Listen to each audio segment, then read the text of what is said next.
21, 2024, ito po ay inabubahan. Mababang kapulungan ng Kongreso, subalit hindi po ito nakatawid, no? At naging batas. I'm referring to House Bill 10423. Ito pong title po nito ay Universal Social Pension for Senior Citizens Act.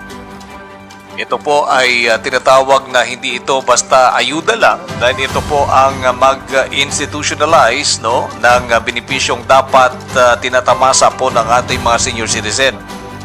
Ito po ay magbibigay ng coverage sa ating mga seniors, sa lahat po ng senior citizen 60 years old and above, ano man po ang estado sa buhay o kita.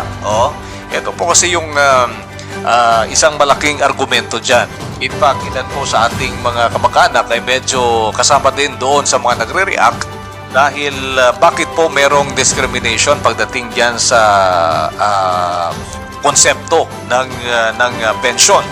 Kung tutuusin, kung titingnan natin, mas priority nga sana yung mga nagtrabaho na mga senior. Bakit? Nung sila po ay nagtatrabaho, sila po ay nakaltasan ng buwis at naging malaking ambag po ito sa ating ekonomiya. Ngayon na sila po ay senior citizen na, hindi ba't marapat na sila po ay maging priority?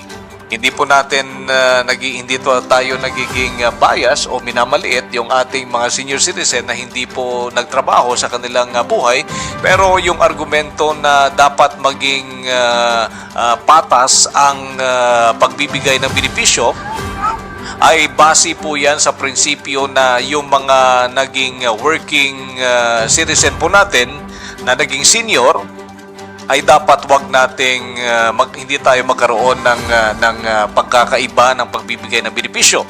Ibig sabihin dapat pantay, o kung ako nga yung tatanungin, dapat may konting premium yan, may konting difference. Pagpalagay na lang natin, no? Kung sabihin lang natin ay yung mga nagtrabaho na senior yung ordinaryo, no? Yung regular pension ay sabihin na lang natin ay 1,000 for example. O baka hindi sapat, ano? Sabihin natin 3,000. Siguro para sa akin mas ma-justify siguro o patas lang o it will be fair enough kung sabihin natin na yung mga nagtrabaho na naging senior citizen ngayon ay mabigyan ng 4,000. Ibig sabihin regular pension 3,000, senior citizen na nagtrabaho ay 4,000. Siguro para sa akin ay patas lamang yon. It will be fair enough dahil sila po, kung ilang taon sila nagtrabaho, ganun din po katagal yung panahon na sila po ay nakapagambag sa ating ekonomiya. Alright? Hindi po vice versa, na mas i-prioritize natin yung mga senior citizen natin na hindi nakapagtrabaho. Hindi naman po natin sa dinidiscredit o nagiging bias po tayo sa mga naging nakapagtrabaho na mga senior citizen po natin, pero mas marapat po at magiging patas po tayo na kung sa pagbibigay na ng benepisyo in the form of senior citizen pension ay magiging konting premium naman ang ibibigay natin sa ating mga senior citizen. Alright, para mapag-usapan natin ito, ang impact nito, paano ba tinatanggap ito at paano ito tingnan ng senior citizen community po natin, nasa linya po natin ang chairperson ng National Commission of Senior Citizen. Nasa linya po natin si Dr. Mary Jean Loretche. Doc, good afternoon. Good afternoon, John, at saka sa iyo mga tagapagpakinig. Ano po ang tingin nyo dito sa panawagan ng ating representante ng senior citizen na dapat ay ito po ay magiging ganap na batas? Kasi i-understand, Doc, no? Ito po ang pending bill na ito. I'm referring to House Bill 104. That's House Bill 10423. Opo, ay 12 months na itong nakabinbin sa Kongreso po natin.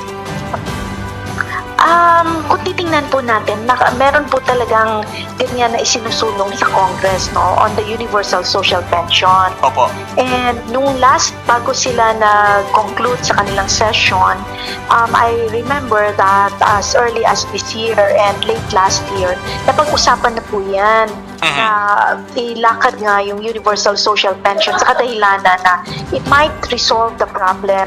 Ito ganito kasing social indigency program na ginagawad pa at hinahawakan ngayon ng DSWP, apparently ay hindi sapat para sa lahat. Una. Yes. Pangalawa, sa kadahilanan na if we really want to be fair to all senior citizens, baka mas magandang solusyon ang maging universal. Kasi yung ating indigency program ngayon sa DSWD, nakaangkla po yan sa 4 na criteria. Kung hindi ako nagkakamali. Opo. Una, kailangan ay may sakit or frail or mahina. Opo. Pangalawa ay wala ng trabaho.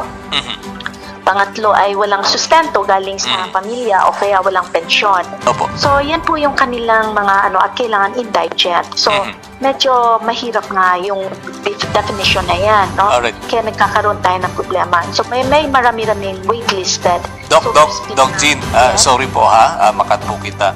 Before we move forward sa discussion po natin, congratulations po pala, kahapon lang po pala kayo na-appoint ni Pangulong BBM. Salamat po.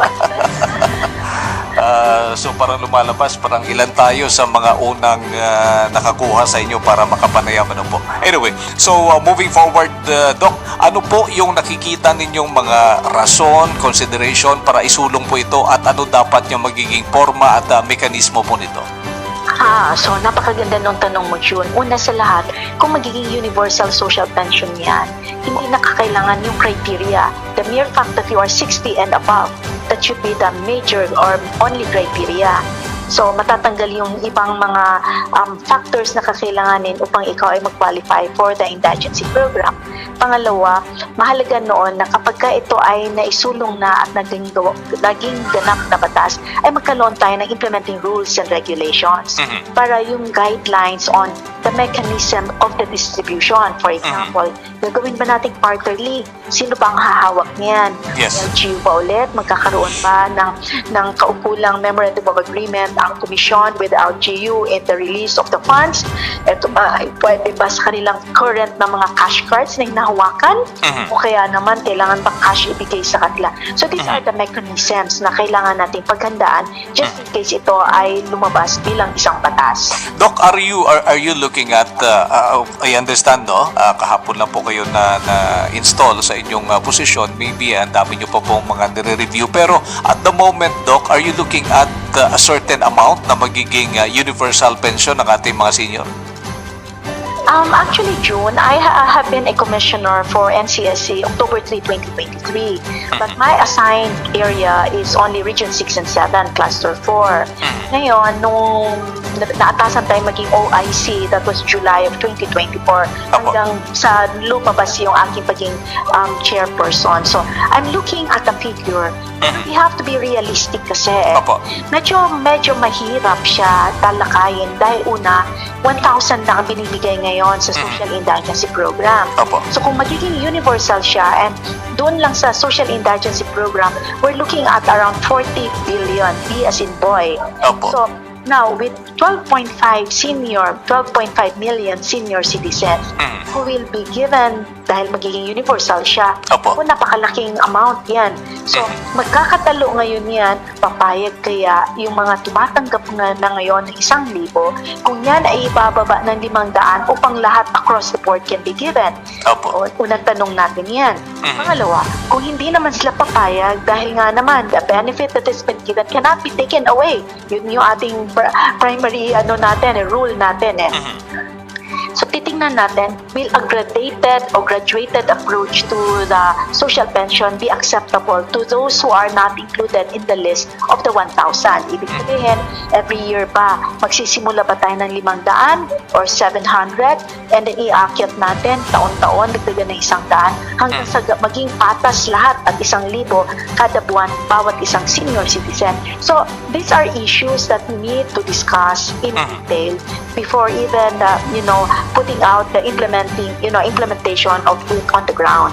Alright, bago natin, Doc, himay-himayin ang detalye nitong Universal Pension Program na ito, bigyan highlight muna natin, Doc, kung ano yung significance, bakit kailangan ng batas talaga ito. Number one, kasi kung ito po ay nasa batas, automatic po ito nakasama sa General Appropriations Act po natin, yung National Annual Budget po natin. So, ito po ba, Doc, itong 1,000 dahil tayo po ay natutuwa, no, na in the first place na kayo pala ay medyo matagal na sa komisyon at naging miyembro kayo. So naaral nyo po yung iba't ibang issue na nakapaloob dyan. Hindi lang po yung estado ng at criteria ng indigency program po natin. Pero on the other hand kasi, Doc, ito din ang tinitingnang issue sa kabilang kampo. Ito namang mga hindi indigent senior citizen. Dahil ang argumento po nila, kami nung hindi pa kami senior, hindi pa kami retired, nakaltasan kami ng buwis at malaki yung naging ambag namin sa ekonomiya. Hindi ba pwede na kami ay mabigyan ng konting konsiderasyon na may konting premium naman kasi naging contributor kami ng napakatagal na panahon sa ekonomiya natin as versus doon sa mga hindi nakapagtrabaho ng mga senior citizen po natin. Tama yan, no? Kung titingnan natin, there's two sides to it. Opo, yes. Number one, I agree with you na dapat, lalo na yung mga contributors, no? Opo. Na sa ating ekonomiya, Yes. saan kanilang taxes, ay talagang sinasali sa pagbigay ng ating indigency program. Subalit, on one hand, we also have to understand the list of those who have nothing in this world should be given the most, di ba? That's another primary rule natin sa buhay. And pangatlo, kung titingnan natin, nakapaloob kasi sa ating constitution na yung ating mga walang-wala sa buhay, indigent, should also be provided for by the government. So, yan yung magiging natin, basis na how are we going to resolve these ticklish issues. But sa ngayon, siguro, if I may say, June, ang mahalaga muna ay habang yan ay hinihimay-himay pa sa Kongreso sa pagbalik nila at syempre may kaakibat din yan na program din dun sa kabila sa Senate kasi bicameral naman tayo. Isa sa aming pwedeng gawin as a commission would really to engage with other stakeholders on this matter kasi we also have to consider June ang budget, no? What will be the budgetary allocation kapag naging universal siya? What will be the strategy in ensuring na yung hindi tumatanggap nung 1,000 ngayon, ilan kaya ito sila na Yes. mabibigyan nito? At yung mga currently na may 1,000 na talaga bang karapat-dapat sila nakasali sila doon sa indigency program? So these are the mechanisms that we need to put in place.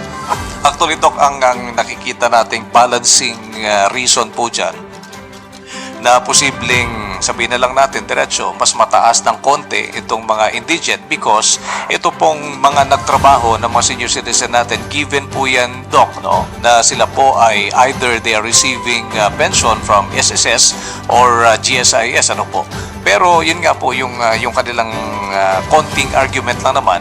Pero of course, it's still worth considering.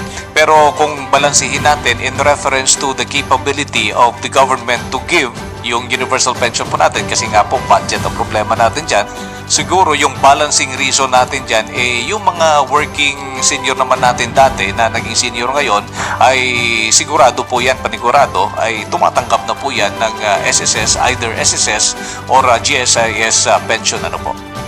That's correct, June. So it's really a very difficult balancing act. Opo. At the end of the day, yung ating mga seniors na medyo may kakayahan sa buhay, kaya hindi sila nasali dyan sa indigency program, I believe hindi yung amount ang kanilang tinitingnan it's really being included in the program of a national government. Yes. Kasi usually, alam mo naman po, Doc, yung mga senior natin, minsan medyo may pagka, yung pagiging sensitive to what they're supposed to receive. Kasi nga po, let's face the reality, wala na po silang inaasahang monthly income, aside kung wala po yung kanilang pension. Kaya medyo, sabihin na lang natin, ay talagang hinahanap po nila yung kanilang share of benefit from the government.